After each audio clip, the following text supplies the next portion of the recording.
광야 같은 세상 길을 걸어오는 안녕하세요. 말씀을 따라 걷다 푸른 초장교회 말씀 묵상입니다. 만약에 어떤 리더가 감옥에서 자기 팀에게 마지막 메시지를 남긴다면 어떨까요? 지금으로부터 무려 2000년 전에 쓰인 사도 바울의 편지가 바로 그런 건데요. 이게 놀랍게도 오늘날 우리에게 어떻게 하면 무너지지 않는 공동체를 만들 수 있는지 그 가장 강력한 청사진을 보여주고 있습니다. 자, 그 핵심 원칙이 뭔지 지금부터 함께 살펴보겠습니다. 리더가 팀에게 남기는 마지막 메시지. 여러분이라면 뭘 담으시겠어요? 이게 정말 중요한 질문인데요. 바로 이게 골로새서 4장의 배경입니다. 그러니까 이 편지는 무슨 어려운 신학 이야기가 아니에요.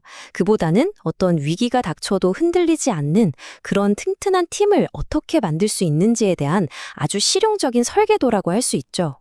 자, 그럼 바울이 제시하는 이 청사진은요, 크게 3개의 아주 단단한 기둥으로 이루어져 있습니다. 그중 첫 번째 기둥, 바로 관계의 원칙에 대한 건데요. 이건 그냥 사이좋게 지내라, 이런 단순한 말이 아니에요. 우리의 일, 그리고 삶, 그 모든 관계를 꿰뚫는 진실성에 대한 아주 깊은 이야기입니다. 바울은 가장 먼저 아주 현실적인 문제, 바로 직장 문제를 꺼내듭니다. 우리가 일을 할 때 어떤 책임을 져야 하는지 2가지 정말 다른 태도를 딱 비교해서 보여주거든요. 그러면서 리더든 팀원이든 그냥 겉으로만 대충 하는 그런 피상적인 태도를 넘어서야 한다고 강력하게 이야기합니다. 여길 보시면 그 차이가 확 드러나죠. 한쪽은 눈가림이에요.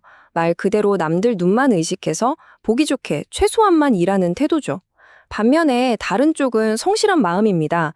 이건 뭐랄까, 사람을 보고 일하는 게 아니라 더 높은 어떤 목적, 그리고 공정함과 책임감을 가지고 진심으로 일하는 태도를 말하는 거예요. 정말 다르죠.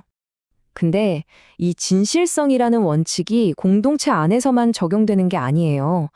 바울은 이걸 공동체 밖의 사람들, 즉 외부인을 대하는 방식으로까지 확장시킵니다. 왜냐하면 우리의 모든 행동 하나하나가 결국 우리가 어떤 사람인지, 어떤 가치를 믿는지를 보여주는 거울이 되기 때문이죠. 그래서 구체적으로 어떻게 소통해야 하는지 아주 명확한 4단계 지침을 줍니다. 첫째, 무모하게 말고 지혜롭게 행동해라. 둘째, 모든 기회를 그냥 흘려보내지 말고 최대한 잘 활용해라. 셋째, 대화에 항상 은혜가 넘치게 해라. 그리고 마지막으로 말에 소금을 치라고 해요. 그냥 밍밍하게 말하지 말고 재치와 지혜를 더해서 사람들이 듣고 싶게 만들라는 거죠. 자, 이렇게 진실한 관계가 공동체의 뼈대를 이룬다면 이제 2번째 기둥이 등장합니다. 바로 기도인데요. 이건 공동체를 실제로 움직이게 하는 엔진과 같아요. 바울에게 기도는 그냥 조용히 혼자 하는 어떤 의식이 아니었습니다. 팀 전체에 에너지를 팍팍 공급하는 그런 강력한 동력원이었던 거죠. 그래서 바울이 뭐라고 하냐면요. 기도를 계속하고 기도에 감사함으로 깨어있으라고 말합니다. 핵심은 그냥 기도하는 게 아니에요. 끈기 있게 그리고 항상 깨어있는 마음으로 또 감사함을 잊지 말고 기도해야 한다는 거죠. 이건 절대 수동적인 게 아니라 굉장히 적극적이고 능동적인 활동이라는 겁니다. 그러니까 바울에게 기도는요, 그냥 막연하게 소원을 비는 게 아니었어요. 기도의 목적이 아주 분명했죠. 영적으로 잠들지 않고 항상 깨어있기 위해서, 또 감사하기 위해서, 그리고 리더와 동료들의 사명을 지지하고 메시지가 퍼져나갈 문이 열리도록 돕기 위해서. 한마디로 이건 아주 전략적인 행동이었고 공동체 모두의 책임이었던 겁니다. 자, 이제 드디어 마지막 3번째 기둥입니다. 이 마지막 기둥은요, 어떤 개념이 아니라 바울이 직접 이름을 부르는 사람들을 통해 아주 생생하게 드러납니다. 이게 바로 위대한 팀워크, 그리고 공동체, 한 사람 한 사람이 얼마나 소중한지에 대한 정말 강력한 교훈을 우리에게 줍니다. 바울은 그냥 잘난 사람들 이름만 쭉 나열하는 게 아니에요. 오히려 그 반대죠. 저마다 복잡한 과거를 가진 정말 다양한 사람들을 우리에게 소개해 줍니다.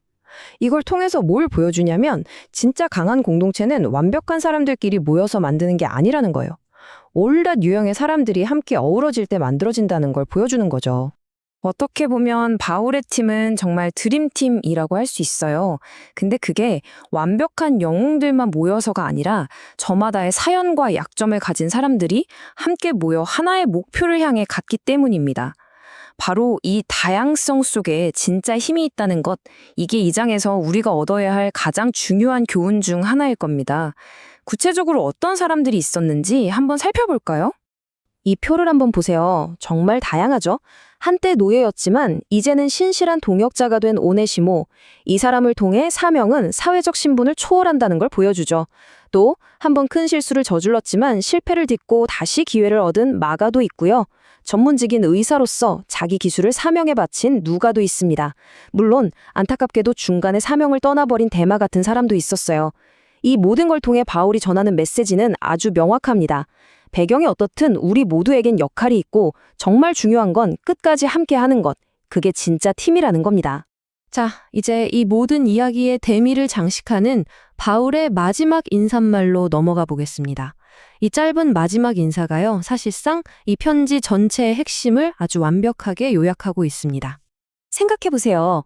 그는 지금 쇠사슬에 묶인 죄수입니다. 그런데 그의 마지막 말에 분노나 원망이 있나요? 아니요. 오직 은혜가 있을 뿐입니다. 몸은 묶여 있을지라도 마지막 순간까지 은혜를 흘려보내는 사람. 이게 진짜 리더십이 아닐까요? 최악의 상황 속에서도 거기에 갇히지 않고 끝까지 공동체를 향한 비전을 제시하는 것. 바로 이게 우리가 오늘 여기서 꼭 가져가야 할 가장 큰 교훈입니다. 이제 이 질문은 우리에게로 돌아옵니다. 여러분의 공동체는 어떤 원칙 위에 세워져 있나요? 여러분의 직장, 가정, 혹은 여러분이 속한 팀을 단단히 지탱하고 있는 기둥은 무엇입니까? 오늘 우리가 살펴본 바울의 청사진처럼 그곳에 진실한 관계, 목적이 있는 기도, 그리고 서로의 다름을 끌어안는 위대한 팀워크가 자리 잡고 있는지 한번 돌아보는 시간이 되었으면 좋겠습니다. 지금까지 말씀을 따라 걷다 채널이었습니다. 오늘도 말씀과 함께 평안한 하루가 되시기 바랍니다. 우리를 새롭게 하사 푸른 초장으로 인도하시네.